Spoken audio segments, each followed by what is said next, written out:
policiers et manifestants réclamant des réformes politiques et sociales se sont affrontés lundi soir devant le palais présidentiel au Caire à l'occasion du deuxième anniversaire de la chute de l'ancien président égyptien Hosni Moubarak. En début de soirée, les policiers anti-émeutes, dont beaucoup portaient des masques à gaz, avaient repoussé les contestataires de la grande avenue longeant le palais, mais certains se trouvaient toujours dans les rues adjacentes. Les manifestations de lundi ont drainé beaucoup moins de monde que les rassemblements massifs en novembre et décembre pour protester contre l'élargissement temporaire des pouvoirs de M. Morsi.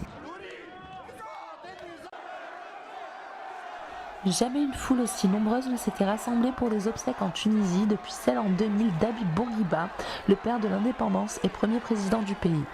Scandant des slogans hostiles aux islamistes, au moins 50 000 personnes, 40 000 selon la police, ont gagné les rues de la capitale vendredi 8 février pour participer aux funérailles de Chokri Belaïd. L'assassinat de l'opposant politique a accentué la crise profonde que traverse le pays, berceau du printemps arabe.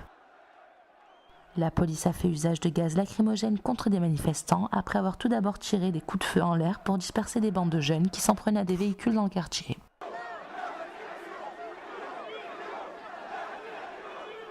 Le corps du défunt a été mis en terre vers 16h à Tunis. Au moment de l'inhumation, des milliers de voix ont crié Allahu Akbar, Dieu est le plus grand, avant d'entamer l'hymne national et de réciter la Fatiha, premier verset du Coran.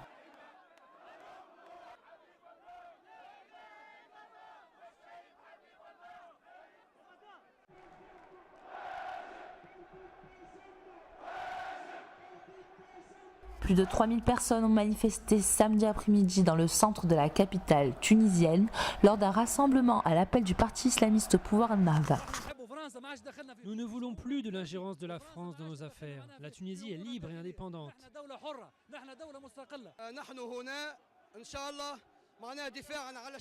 Nous sommes ici pour défendre la légitimité du gouvernement issu des élections légitimes auxquelles ont participé tous les partis politiques.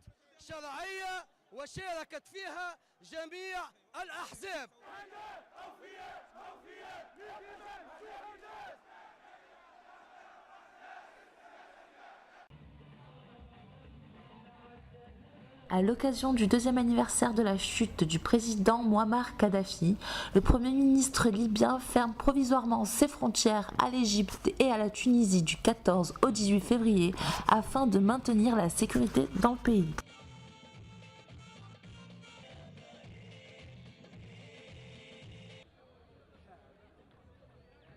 Le gouvernement boucle ses frontières du Sud pour y rétablir l'état des droits.